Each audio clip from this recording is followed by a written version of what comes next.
Hair care series part 2 ఎవరైనా part 1 చూడకపోతే నేను కింద ట్యాగ్ చేస్తాను. వెళ్లి చూసేయండి. ఈ పార్ట్ 2లో హెడ్ బాత్ తర్వాత చేయకూడని మిస్టేక్స్ చూపిస్తాను.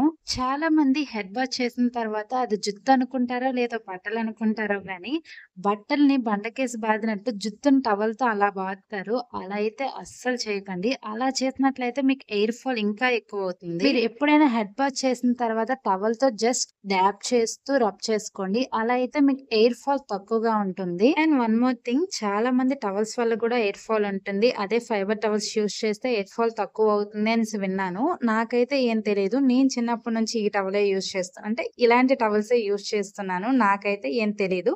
మీకు యూజ్ చేయాలంటే ఫైబర్ టవల్స్ యూజ్ చేసుకోండి. లాస్ట్ వన్, చాలా మంది చేసే మిస్టేక్ ఏంటంటే వెట్ హెయిర్ మీద కూమ్ చేస్తూ ఉంటారు. అలా అయితే అస్సలు చేయకండి. మీకు ఇంకా ఎయిర్ ఫాల్ ఎక్కువ అవుతుంది. మీకు వీలైనంత వరకు నేచురల్ గా డ్రై చేసుకోండి. లేని టైంలో డ్రైయర్స్ యూజ్ చేయండి.